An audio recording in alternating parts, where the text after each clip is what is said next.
kelak ketika aku berkeluarga, aku akan mencari pasangan yang bisa membantuku, menjadi partner untukku membesarkan anak-anakku.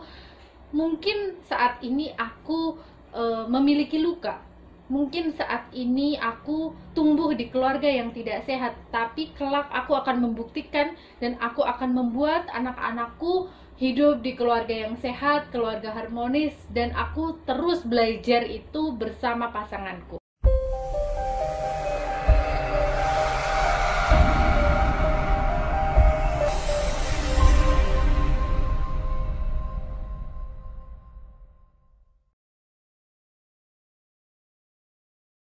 Bismillahirrahmanirrahim. Assalamualaikum warahmatullahi wabarakatuh. Kembali lagi dengan saya Destina Religia Mujahidah di channel Ma Bangsa.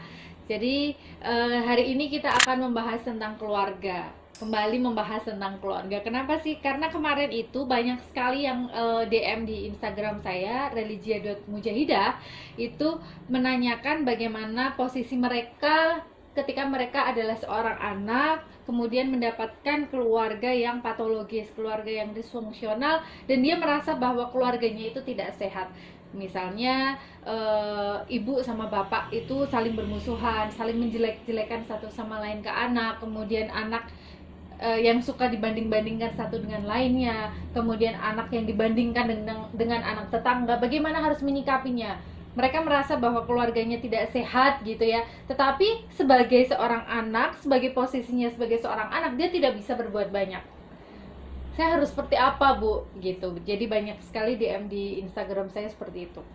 Nah, pertama, hayo bangunlah dari mimpi kalian. Oke, siapa sih orang yang nggak suka hidup di dunia ini dengan sempurna, dalam artian memiliki keluarga yang sehat, keluarga harmonis, keluarga yang bahagia, keluarga yang terhindar dari konflik, kemudian keluarga yang bisa saling support satu sama lain, keluarga yang tidak pernah membanding-bandingkan dengan keluarga yang lain, atau keluarga yang bisa menjadi tempat melepas lelah, kemudian tempat untuk mencurahkan perasaan gundah gulananya. Siapa yang gak mau gitu kan? Pertama, bangunlah dari mimpimu, karena pernikahan atau keluarga yang jauh dari konflik itu adalah keluarga yang hanya ada di alam dongeng atau alam mimpi saja. Di dunia nyata tidak ada tuh yang namanya keluarga tanpa konflik, pasti ada konflik gitu. Itu yang pertama. Kemudian yang kedua, salah satu hal yang tidak bisa kita pilih dalam hidup ini adalah memilih keluarga, di mana tempat kita dilahirkan, siapa orang tua kita. So, kita harus menerima keluarga kita, siapapun dia. Terimalah dia, maafkanlah orang tuamu ketika kamu merasa bahwa orang tuamu telah berbuat salah dengan membanding-bandingkan kamu dengan orang lain, kemudian orang tuamu itu otoriter, atau bahkan orang tuamu itu permisif. Maksudnya seperti apa sih? Jadi ada empat pola pengasuhan orang tua, dan hanya satu yang dirasa tepat daripada tiga yang lainnya. Jadi yang pertama adalah pola asuh otoriter.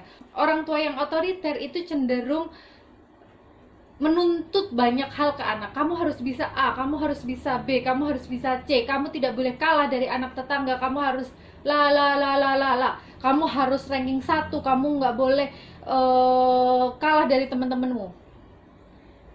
Dan anak yang seperti ini, anak yang dibesarkan di keluarga yang otoriter itu cenderung menutup diri dari orang tuanya dan lebih agresif keluar. Maksudnya dalam artian dia agresif di lingkungan sekitarnya, karena dia selalu dikekang di rumah dan dia melampiaskannya keluar. Kemudian tipe pola pengasuhan yang kedua adalah permisif. Permisif itu dimanja, apa-apa boleh. Minta HP harga 30 juta misalkan, HP games 30 juta, oke dikasih. Kemudian minta mobil yang harga sekian ratus juta, dikasih tanpa dia diberikan target. Itu juga salah, dimanja salah. Kemudian yang ketiga, tipe pola pengasuhan acuh. Jadi acuh itu tidak ada target, tidak didorong, tetapi juga tidak dimanja. Jadi kamu mau tingkah pola seperti apa silahkan, bodoh amat, itu adalah acuh. Kemudian yang keempat ini yang paling bagus adalah tipe pengasuhan yang demokratis. Jadi orang tua itu seperti main layangan gitu. Jadi ada kalanya dia dibebaskan, tetapi ada kalanya dia dikasih target gitu. Itu adalah tipe pola pengasuhan yang paling tepat digunakan. Jadi dia didorong, dia diberikan motivasi, tetapi dia ada kalanya juga diberi kelonggaran untuk bermain, menghabiskan waktu bersama teman-temannya, dan sebagainya. Nah, ketika gimana nih posisinya ketika orang tua kita itu tidak demokratis, orang tua kita itu ternyata otoriter, permisif. Kalau permisif mah mungkin anak-anak kan ngerasa seneng gitu ya. Tetapi bagaimana ketika orang tua kita itu otoriter atau acuh? Harus kayak gimana gitu? Yang pertama adalah sadari bahwa mereka adalah orang tua kita. Orang tua adalah orang yang harus dihormati bagaimanapun keadaannya. Bagaimanapun keadaannya, dia harus kita hormati.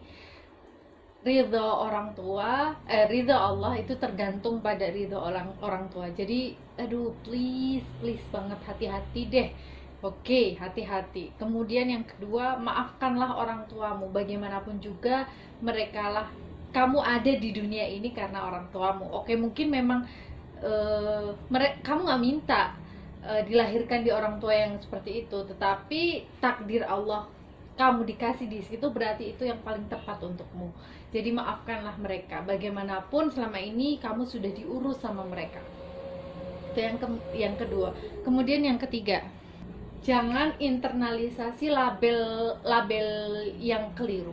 Misalkan kamu dilabeli sebagai anak nakal atau kamu dilabeli sebagai anak bodoh. Ya sudah, cukup, oke. Aku akan membuktikan pada orang tuaku bahwa aku tidak seperti yang mereka sangkakan. Aku harus bisa membuktikan itu dengan rajin belajar, dengan berprestasi, dengan tetap bisa menjadi anak yang baik, anak yang sesuai dengan norma agama maupun norma sosial yang ada di masyarakat. Itu. Kemudian yang keempat adalah cobalah untuk mengkomunikasikan ketidaknyamananmu itu kepada orang tuamu. Jadi kita harus mengkomunikasikan unek-unek kita itu dengan bahasa yang santun. Cari waktu yang tepat untuk ngobrol sama orang tuamu. Kemudian kamu harus menyadari bahwa bagaimanapun dia adalah orang tua yang harus dihormati, gitu. Bicaralah hati ke hati, karena sebenarnya sesuatu yang lahir dari hati itu akan masuk ke hati, gitu kan ya. Jadi cobalah untuk berbicara dan banyaklah untuk mendengar. Ketika memang orang tuamu itu merasa nggak sepakat dengan apa yang kamu rasa, oke, dengarkan itu. Coba lain waktu dan tunjukkan akhlakul karimah gitu kalau di dalam Islam. Jadi tunjukkan kamu harus bisa berbuat baik kepada mereka, santun, kemudian mengasihi mereka.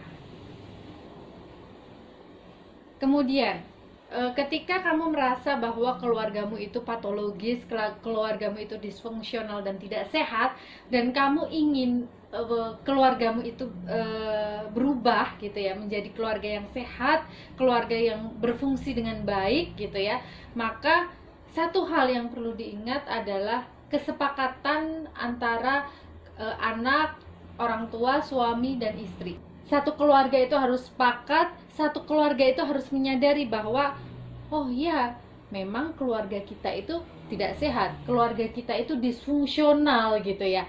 Seperti pertemuan sebelumnya misalkan, pertemuan sebelumnya disebutkan bahwa ciri-ciri keluarga yang tidak sehat salah satunya adalah menghindari kontak mata, tidak ingin terlibat lebih jauh, tidak ingin adanya interaksi yang intens di antara keluarga. Dan ketika kita menyadari dan semuanya satu keluarga tuh sepakat bahwa oh ya ini keluarga kita ini nggak sehat nih, keluarga kita ini disfungsional, maka semuanya harus sepakat untuk berubah. Ketika yang sepakat untuk berubah itu hanya ibu dan anak tapi ayahnya tidak, maka tidak akan pernah bisa gitu. Ketika yang sepakat hanya ayah dan ibu dan anaknya tidak sepakat, kalau keluarganya itu disfungsional dan tidak sepakat mereka yang sama-sama ingin berubah, maka tidak jadi. maka tidak akan pernah keluarganya itu berubah menjadi lebih baik. Jadi semuanya harus sepakat, satu keluarga, tidak hanya orang tua tetapi juga anak, tidak hanya suami tetapi juga istri. Ketika semuanya sudah sepakat, tetapi ternyata ada kebuntuan di situ, ada jalan buntu di situ, tidak bisa mengkomunikasikan satu sama lain, orang tua masih merasa anaknya yang salah, anaknya masih merasa orang tua yang salah, atau suami merasa bahwa istrinya yang salah, atau istri yang merasa suami dan anaknya yang salah misalkan, maka jalan terakhir yang harus dilakukan adalah pergi ke tenaga profesional, dalam hal ini adalah psikolog, untuk membantu menyelesaikannya. Atau bisa juga ke guru spiritual, misalkan ustadz, atau paling murah nih adalah cari salah satu anggota keluarga atau kerabat yang itu memang dituakan oleh keluarga kalian, minta bantuan dia untuk membantu memecahkan, menjadi mediator di konflik keluarga kalian. Jadi orang yang kalian percaya di situ. Itu adalah mentok-mentoknya kalau nggak bisa terselesaikan nih masalahnya dan ingin keluarga lebih sehat tuh kayak gitu. Jadi harus ada kesepakatan di antara keluarga bahwa mereka ingin berubah menjadi yang lebih baik, karena memang mereka merasa bahwa keluarganya itu disfungsional atau tidak sehat. Tetapi kalau hanya satu orang yang merasa, atau dua orang, atau beberapa orang, tidak satu keluarga semua sepakat bahwa keluarganya disfungsional dan harus berubah, ya tidak akan pernah terwujud itu semua. Fokusnya di sini adalah bukan kepada aku bagaimana harus merubah orang tuaku, enggak, tapi fokuslah pada dirimu sendiri. Kebahagiaanmu itu tidak ditentukan oleh labeling orang tuamu, tidak ditentukan oleh labeling yang diberikan oleh orang-orang sekitarmu, tetapi kebahagiaanmu itu diciptakan oleh dirimu sendiri. Bagaimana kamu menyikapi, menerima takdir yang ada padamu. Jadi di mana kamu dilahirkan, kamu tidak bisa memilih itu, maka bahagialah dengan itu, syukuri itu, tunjukkan ke orang tuamu bahwa kamu itu bisa menjadi anak kebanggaan mereka. Gitu. Jangan melulu berfokus kepada orang tuaku X, orang tuaku Y, aku nggak bisa kayak gitu. Enggak, kamu bisa. Kamu bisa mengangkat derajatmu dan juga derajat keluargamu. Dan kamu bisa membahagiakan mereka, tunjukkan itu.